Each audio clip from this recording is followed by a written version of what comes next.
Good afternoon. My name is Haley Lyons, and I am the chair of the Board of Accountancy. I'm calling this special Zoom-only public meeting of the State of Oregon Board of Accountancy to order. Today is Tuesday, October 21st, 2025, and it is 12:02 p.m. This meeting is being held by Zoom with most staff participating from the board offices on 200 Hawthorne Avenue Southeast, Suite D450, Salem, Oregon 97301. This meeting is being recorded. For all Zoom participants, please be sure to mute your microphone and unmute only when you are called upon to speak. Please do not use the chat room for any discussions. Should any technical issues arise, the meeting will be paused until they are resolved. I will now take a roll call of members and guests. I will start with whom I can see on Zoom, followed by staff at the board office, although I think I can see everyone on Zoom. Where am I? Okay. So I will start. Haley Lyons, and I'll just call on people. Angie. Okay. You never start with me. Here. I know. I'm going around my screen the way that I see them. Okay. Sherry McPherson. Present. Thank you. Shelley Ostrom. Present. Awesome. Jason Robinson. Present. Martin Pittione. Present. Megan Hartley. Present. Logan Steele. Present. Amanda Fells. Present. Raul Valdivia. Present. Brand new board member Tanya Moffett. Welcome. Via Zoom. Quinn. Quinn Stoddard, board staff showing by Zoom. Awesome. Jeremiah. Jeremiah Leppert, board staff on Zoom. Andrew. Andrew Bartlett, board staff, present by Zoom and in office. Awesome. And Megan. Megan Kurz, OSCPA Vice Chair and Board of Accountancy Liaison, present via Zoom. Perfect. Is there anyone in the office or on Zoom that I have not yet recognized? Seeing none. Okay. Agenda review and approval. We will need a motion on this. Has everyone had a chance to review the agenda? And does anyone have any proposed amendments to the agenda? Mr. Executive Director? Madam Chair, I would respectfully request one of our distinguished board members make a motion to add an agenda item that would allow us to discuss a potential change in the December board meeting date. I'll make a motion to add a December date. Do we have a second? Second. Awesome. Any discussion? For the record, the person making the motion was Jason Robinson. We just have to make sure we have the full names on the record. So sorry, folks. And Megan Hartley with the second. Okay, great. And so any additional comments before we do a roll call vote on this? No. Okay. Let's vote. Jason Robinson. Aye. Megan Hartley. Aye. Logan Steele. Aye. Raul Valdivia. Aye. Tanya Moffett. Aye. Haley Lyons. Aye.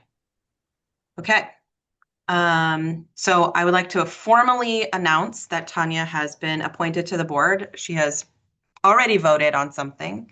And so that is great. So she's joining us today, not in her former capacity as BOAC chair, but as a brand new board member. So welcome. Thank you so much for your continuing service in this role. And we're thrilled to have you as a board member. Thank you. Public comment. Are there any members of the public who wish to comment? Please use the Zoom raise hand feature. And if I call on you for comment, you will be permitted to address the board for a maximum of 3 minutes, and staff will unmute you so you can speak. As chair, I reserve the right to end your comment early and have staff mute you if your comment does not pertain to the authority given to this board by the legislature to regulate the CP profession and public accountancy firms in the state. If your comments pertain to the currently exposed rules of the board, please use the rulemaking hearing immediately after this public comment for those comments. Any public comment? Seeing none. We are 2 minutes behind schedule. It is time for the rulemaking hearing, which could not start until 12:05 p.m. So I am now opening the rulemaking hearing on Chapter 801, Division 60. Are there any members of the public who wish to comment on the exposed rules? Please use the Zoom raise hand feature. If I call on you for comment, you will be permitted to address the board for a maximum of 3 minutes, and staff will unmute you so you can speak. As chair, again, I reserve the right to end your comment early and have staff mute you if your comment does not pertain to the exposed rules. We do not appear to have any members of the public wanting to elicit comment. A quick question to council. Angie, is there a minimum period that you recommend from council's perspective in terms of complying with DOJ expectations, since we have nobody here, how long we should, essentially wait or hold things open? I've never necessarily looked into that question. But I mean, I would think a couple of minutes would probably be a good idea. Yeah. We didn't provide an end time, so we're not, required to say we scheduled this for XYZ period. So we don't have to hang out here until the end of a published period. We simply said it would start at 12:05, right? The problem is like when you end it, right, like then you shouldn't take any more comment on the rule after that point. So if we're gonna end it, then we can't take any more comment after that. So yeah. Okay, well, we'll wait till 12:10. Sounds good. Then it will have been open for 5 minutes. People have had the option to present written comment and appear for the meeting to comment. Does anybody have any jokes? Just sorry to Angie that I put her on the spot. Is that a joke? Not a joke. It's an actual sincere apology. That was a joke inside a joke inside a joke. Exactly. I love it. Okay, it is now 12:10. This concludes the rulemaking hearing. It is now 12:10 p.m.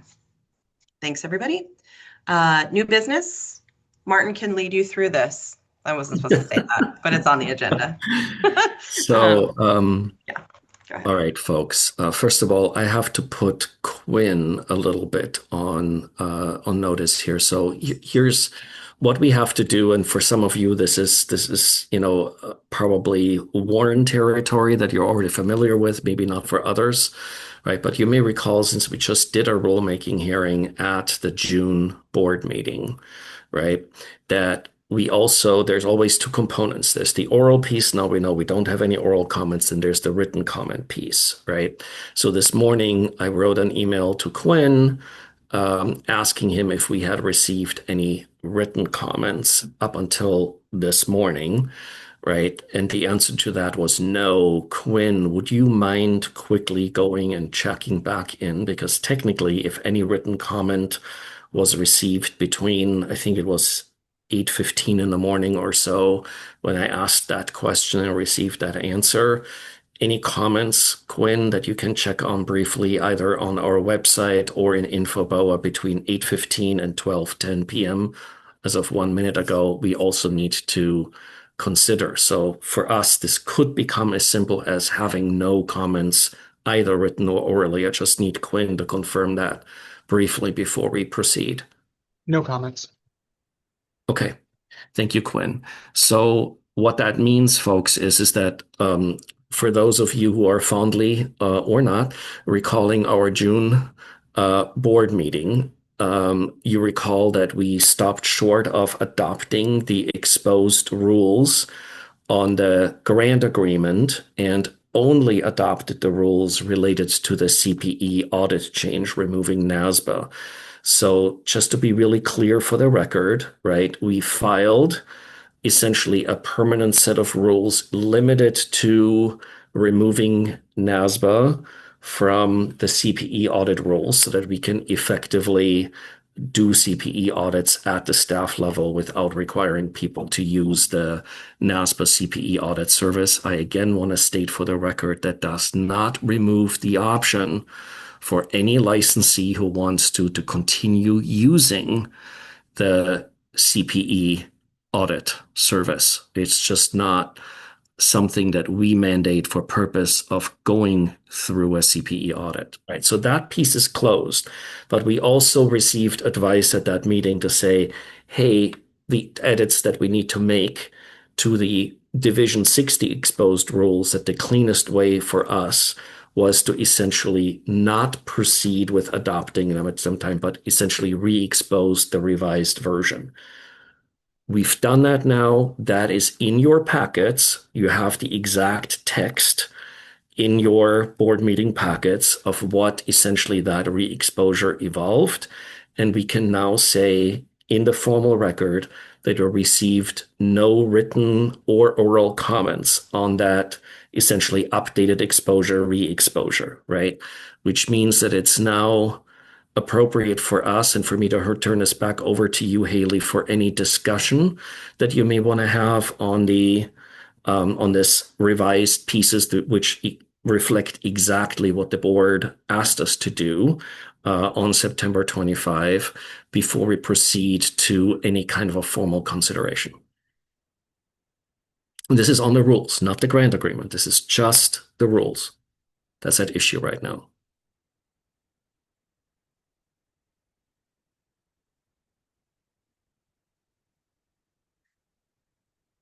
So anyone have any questions or concerns about the rules before I would ask Haley to ask someone to make a beautiful motion to approve and adopt the Division 60 rules as exposed?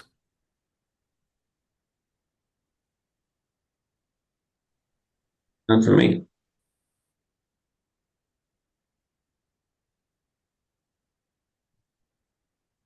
So, all right, Haley, you want to call for a motion after I simply say thank you to folks for your patience in going through this extended, essentially, process to make sure that we meet all the rulemaking requirements and have a solid set of rules in place.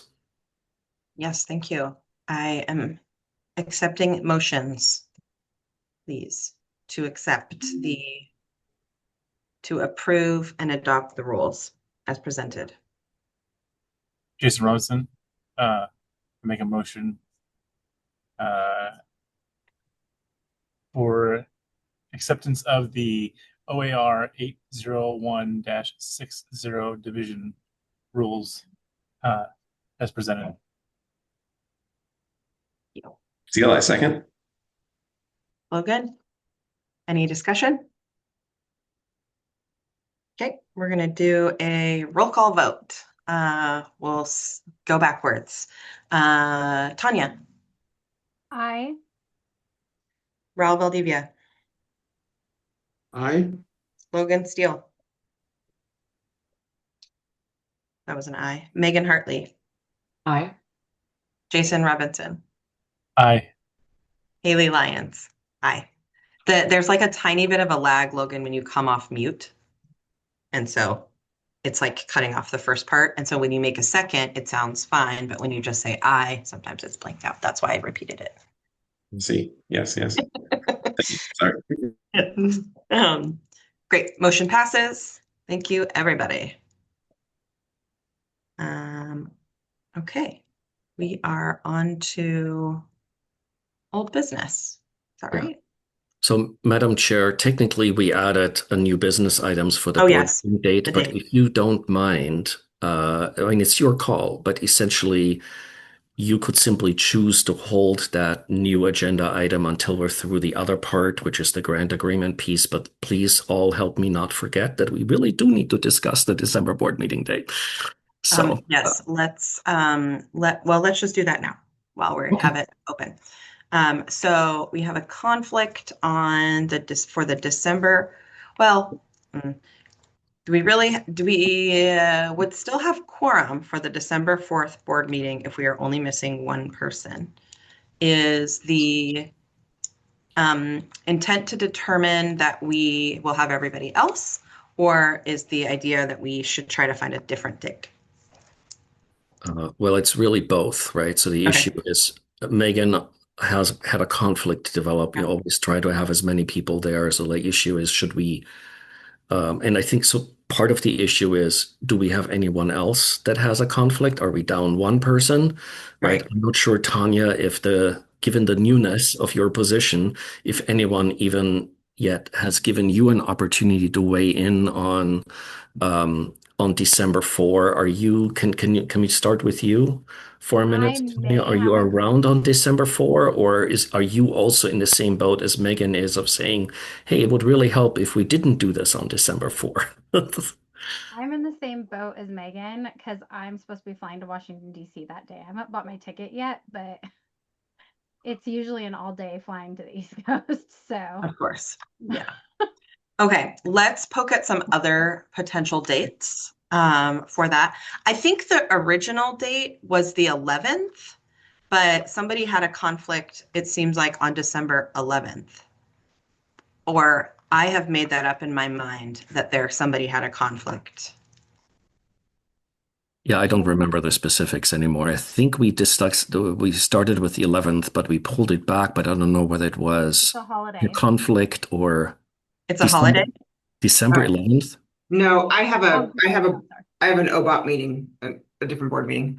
Oh, that's right. You have pharmacy. It was December 11th holiday. it's I think somebody Also was thinking about November. November 11th. You're looking at November, Veterans Day, right? That's fair. Yeah. Okay, right. She has a pharmacy, whatever. She has other obligations. Who needs legal, right? Yeah. Martin. Let's keep this nice and That's respectful civil. and on point, please. Okay, so blah, blah, blah. The week, do we want to keep it to like a Thursday, or do we want to look at other dates? The 8th, the 12th. I'm good with other dates. Okay. Mhm. Megan, let's start with you for a second. So, wait a minute, Tanya, you said that you are on your way to DC, so that kind of implies that the I'll be 5th back. also wouldn't be an option. It wouldn't be a good option, right? I'm flying from DC to California, so it's fine. I can be back. You could be back on the 5th already? Oh, on the 5th? Sorry. I thought you were talking about the 8th. Yeah. The 5th, no. Sorry. Yeah. All right. So, Haley, it sounds like we should start working our way down the list from the 8th onwards and see if we can get to the happy place. How about I like the 12th better. So I have pharmacy is Is it 2 days? it's 3. Okay. 10th, Unlucky. 11th. Yeah. Okay, we'll go back to the 8th. How many people raise your hand if you're unavailable on the 8th? I am unavailable the morning of the 8th. I mean, I could do something in the afternoon from like 11 to 2, but I don't have the whole day. Okay. That week is going to be pretty challenging for me. Yeah. Can we go before the 4th? Is that an option? Sure. The 2nd? How does that work with the last term, with the term ending? It's tricky. So I could do the 2nd. I have the teaching at 2 that day, so that's the challenge. I like a challenge.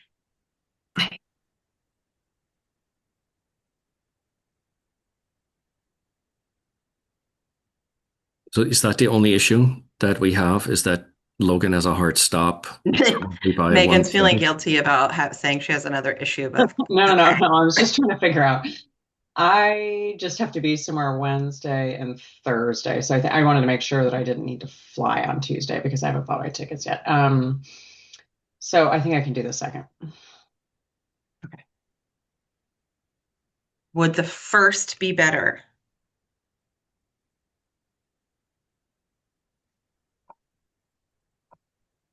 The Yes, first for would be better Logan. for me, but I can do the second. But yeah, Logan, if you don't have to teach, then maybe the first would be better. I mean, do people feel good about Monday after is that the holiday weekend? Is that when Thanksgiving is? It is. Yeah, that's right. Do people feel good about jumping into a board meeting Monday after the holiday weekend? That's love really it. a board staff question. I have less to move around if we do it on Monday. Okay, great. I look kind of like Start the Monday. week. Huh? What Start it better way with to a start the bang. week? Okay. Tanya and Raul, does that work for you? Angie, Martin? So are we settling on December 1, Monday? Mm-hmm. Yeah. Well, we can Going make it once, work. going twice, sold. Great. Do you need a motion? Yeah. Can we just accept it? Because you're changing the date just for. Okay. Can I have a motion? Jason Robinson, I make a motion to change our board meeting from December 4th to December 1st. You? Steele, I second. Second. Oh. Great, thank you. Okay, any discussion beyond what we've already had? Okay, let's take a vote. Jason, Aye. Megan, Aye. Logan, Raul, Aye. Tanya, I Haley, aye. Okay, board meeting December 1st, Amazing. Thank you all. now closed. And we are going on to old business, consideration and adoption of grant agreement upon rules effective date.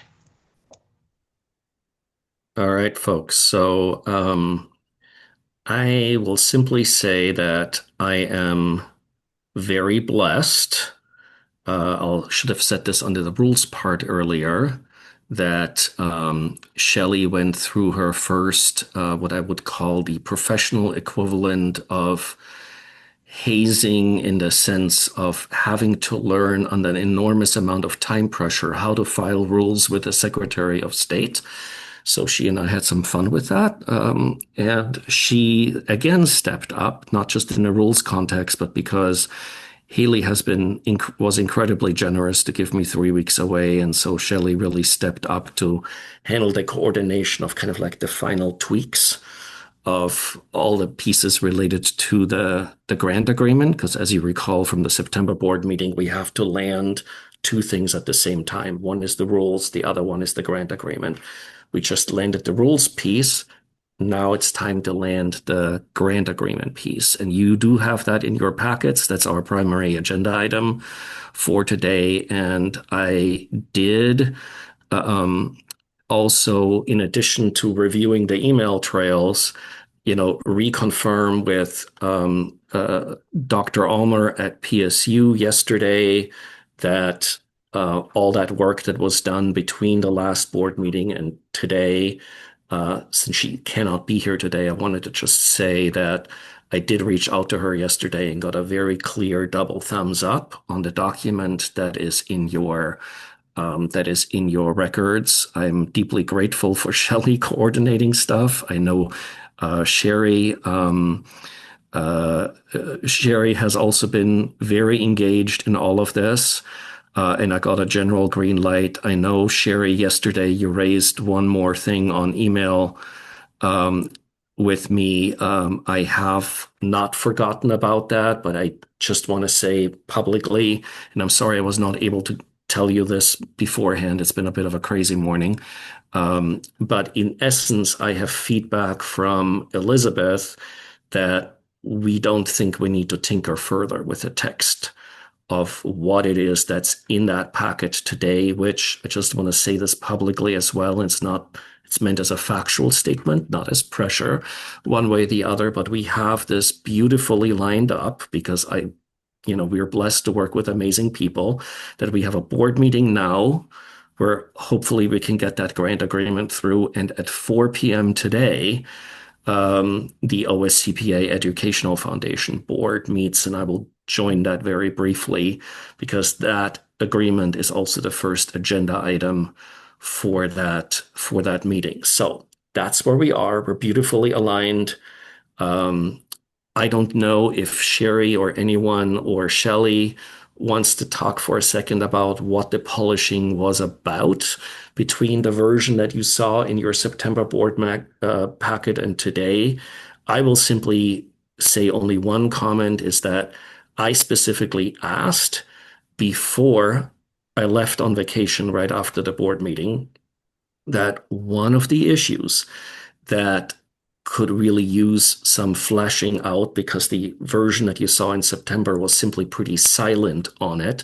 The only thing you had in that prior version was a particular monetary amount with respect to what OSCPA Education Foundation was allowed to essentially use from the $1 million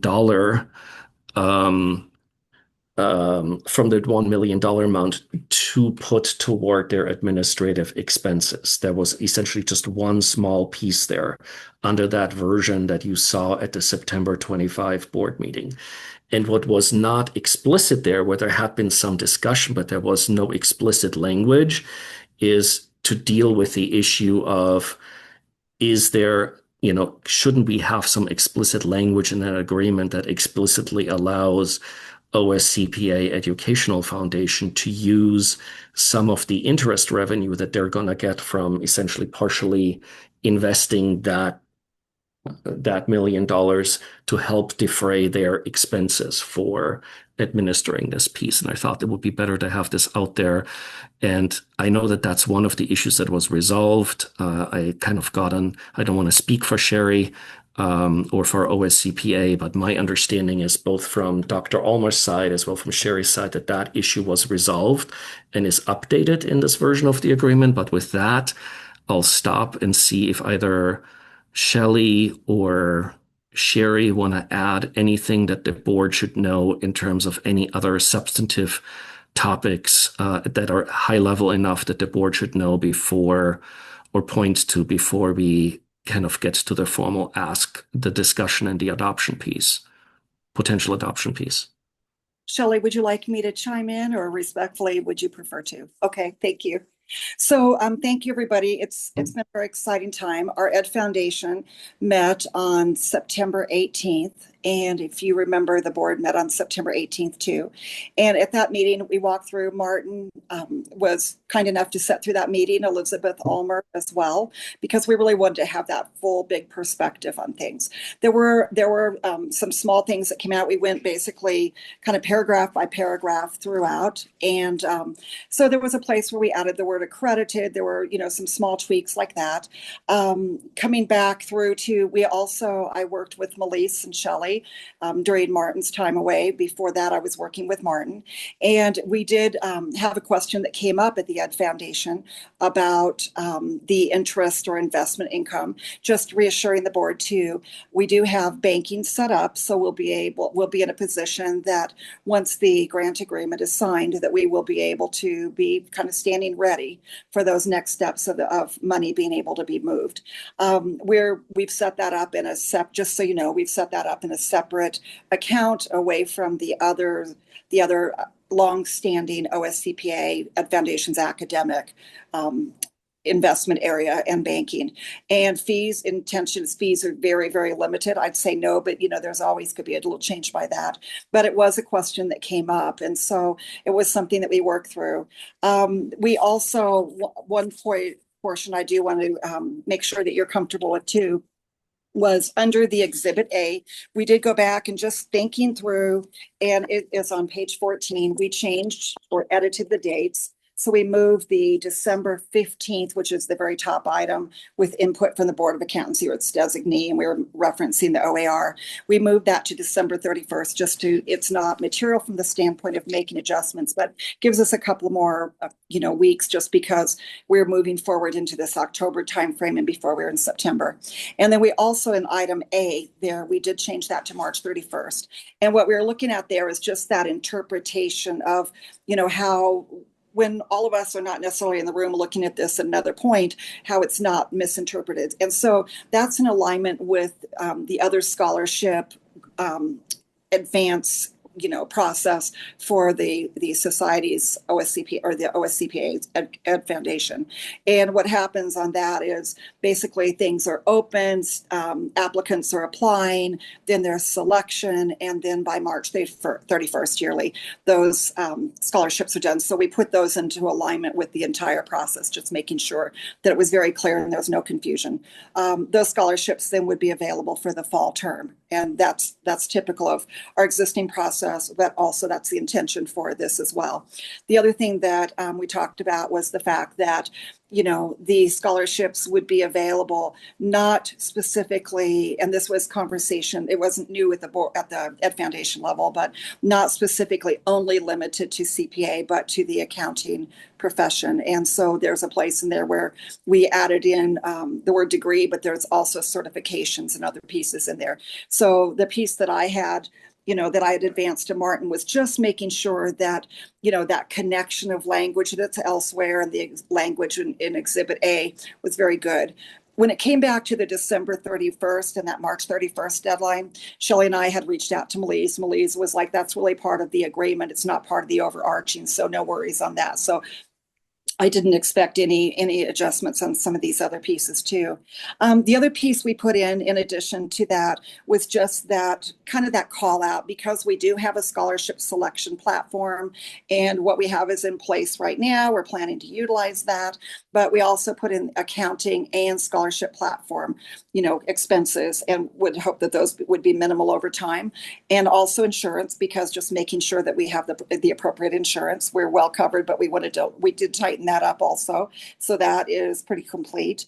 And so that was the scope of things. Nothing that was odd, but just more like tightening up the business aspects of things. So there's no question. So I think that covers it quite well. Martin, is there anything else that you had a question on? Okay. It was more housekeeping, tidying, and then those components tied to expenses, just for clarity. No, thank you, Sherry. I wasn't trying to ask a specific question. My simple goal here is to get to appropriate level of transparency with the board of what is material in terms of what's developed, when we stepped out, because I feel a little nervous about this, because as grateful as I am for the amazing work that was done while I was gone, it means that I want to be really cautious about, I wasn't really there for the detailed discussion. So I just want to make sure the board knows before we ask for a discussion and a vote what materially really happened while I was gone. So Shelley, do you feel like adding anything from your perspective, since you were, leading this in my absence? Is there anything else that you feel like the board needs to know materially beyond what we've discussed here?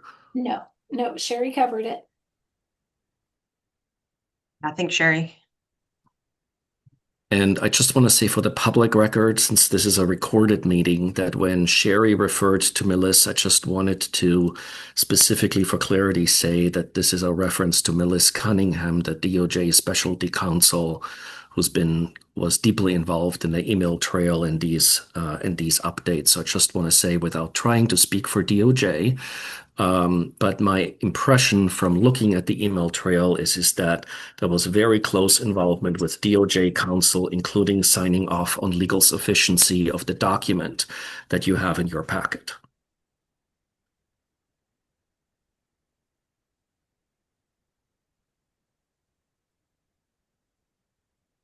Okay, any discussion on this? Questions before we move this forward? Okay. Do we have a motion? Jason Robinson, I make a motion to accept the scholarship grant agreement as presented. Thank you. Madam Chair, may I actually go one step further here? I think we need to do two things here. And I'm sorry, I'm just thinking about this now, and I apologize for not kind of specifically laying that out on the chair agenda.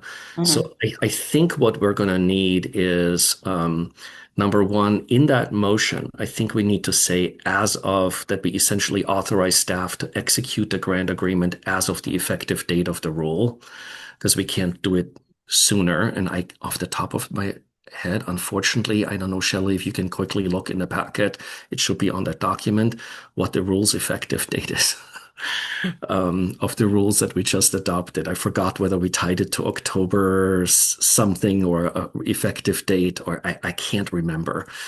But essentially it's, Jason, what I would simply ask is that we explicitly authorize staff to execute the grant agreement on the effective date of the rule. I guess we don't have to specify what that is in the motion.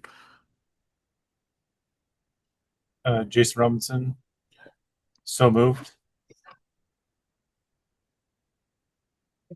Thank you. Do we have a second? Megan Hartley, second. Awesome. Thank you. Any discussion? Nope. Okay, let's vote. Tanya, Aye. Raul Valdivia, Aye. Megan Hartley, Aye. Logan Steele, Jason Robinson, Aye. Haley Lyons, aye. Motion passes. Woohoo! Yay! It's exciting, guys. Thanks everyone for all your work on that. Particularly call out to Dr. Ulmer, who is not here today, but just publicly acknowledge her contributions to this whole process. It's been awesome. Okay, continuing feedback from board members on the LRC report from September 25. Brief check-in, Martin. Thoughts on this? So the reason You've this got is on 6 the agenda- minutes. Oh, sorry. Wait, why'd you mute yourself? Sorry. It got a little confusing on my Zoom, and I apologize. So Right. the reason this is on the agenda is because we had quite a bit of policy discussion around the rules development that we did with Jason Orm at the last board meeting. And so we simply wanted to, after consulting with counsel, right, it's really difficult to have and potentially problematic to have conversations outside board meetings about rules that are under development. So we essentially put this agenda item on just in case any one of our board members essentially had further thoughts around the policy issues that we discussed and wanted to either make any comments or suggestions that we should take back to the LRC. So the cleanest way to do that after talking with Angie was to essentially put an agenda item on this board meeting to say, hey, were there any further thoughts or folks like, hey, I wish I had said this and I didn't get to it. And I really want the LRC to know that I care about X, or that I had second thoughts about what I said. If there's anything out there of that nature, the easiest way to do that is to do it here. It doesn't mean that any board member also has the option to simply Zoom into a public meeting at the LRC to provide that feedback. And I believe, Angie, it would be okay for a board member to write something to me that I can bring to the LRC as long as it's part of the record of the LRC. Well, so it depends on what is brought. Like, I mean, if it's from an individual board member, Yeah. Then yes, but at some point, right, if you give too many, then it becomes a meeting, and so we might need to think that through before. Yeah, I was simply talking about assembly and providing it in the public record to the public and the LRC as part of the meeting record. Right, but it can be like, so remember, like an email can even become a public meeting. So it could potentially, like if you have multiple board members providing feedback, that would be something I would see, like either we can reach out to the Ethics Commission or we can. My understanding from the Ethics Commission is that they're more concerned about if there's a quorum. I'm not suggesting board members talking to each other. I'm simply suggesting that a board member You can get to a quorum just based on things in writing. So even if they don't know about each other and are not talking to each other? We should ask the Ethics Commission. Okay, I will ask the Ethics Commission. Right. Stay tuned.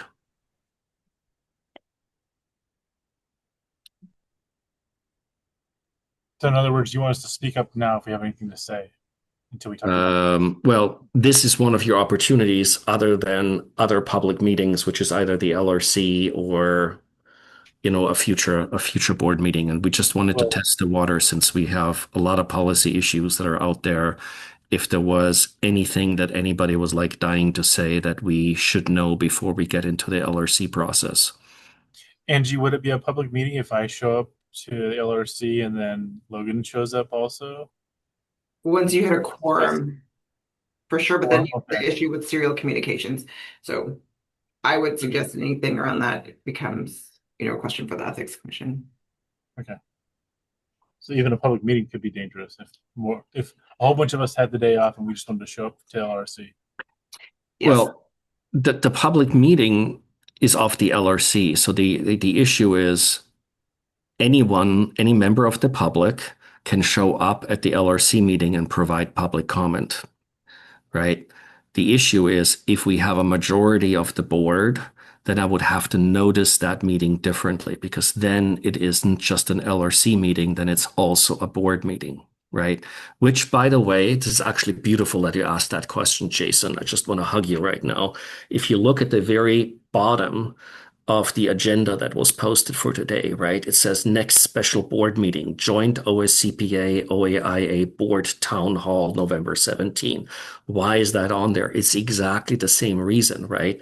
Because if we have 4 or more board members that show up for the town hall, I must notice it as a board meeting. Simply because there might be 4 board members there. So I'm defaulting on that piece, but that's essentially becomes this notice piece, right? It's not, it would definitely be problematic for us to notice a Laws and Rules Committee meeting when effectively it becomes a board meeting if we have 4 or more board members show up there, right? But it's not a problem for a board member to show up individually at the LRC unless we get to a quorum of the board. Does that make sense? Hopefully.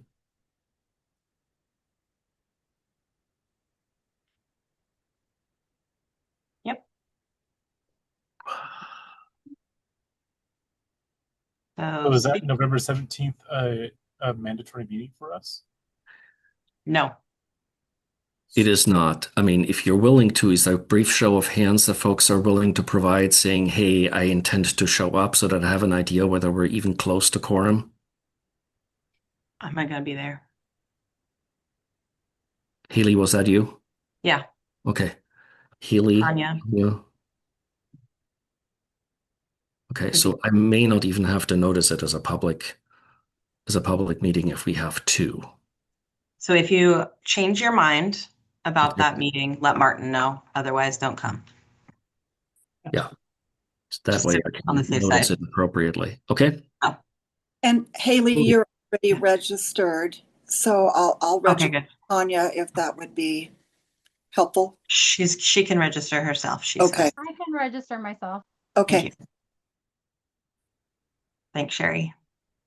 Okay. Anything else? Our next regular required board meeting is not Thursday, December 4th. It is Monday, December 1st. And so I shall see you then. Have a good Halloween and Thanksgiving and all the things between now and then. Yeah, and if you can join us with a specific time reference. Teresa got her hands raised. Oh, sorry. Literally. Sure. Thank you. Before everybody jumped off, I just wanted to express a sincere thank you to everybody for your comfort in the OSCPA Ed Foundation advancing forth this process with the scholarships. And I know everybody's really excited about it. Thank you very much for everything. And by the way, I'm here with my colleagues in Denver. Folks are really excited about what's going on in Oregon. So thank you to each of you too, because I've been bragging about all of you. Told them it's not done until it's done. But anyway, thank you. I had Sherry, I'm on the AICPA State Board Committee, and in Yes. our last meeting, Ohio and Mississippi both expressed interest in that. So if you chat with any of your colleagues from those states, they may bring it up. Yes, in fact, I'm sitting next to one of them at the table, but I'll be sure to look them up. There's a few others that are looking for me too. I'm like, it's not done yet, but anyway, You're a Now I hot can topic. talk about it more. So thank you. And then Martin kicks off his official NASBA term next week at the annual meeting and is headed to Chicago tomorrow. So we've got all kinds of Oregon representation now on the NASBA board. They have to deal with both of us. And they're excited about it. So They to be are. clear. All right. Thanks, guys. See you soon.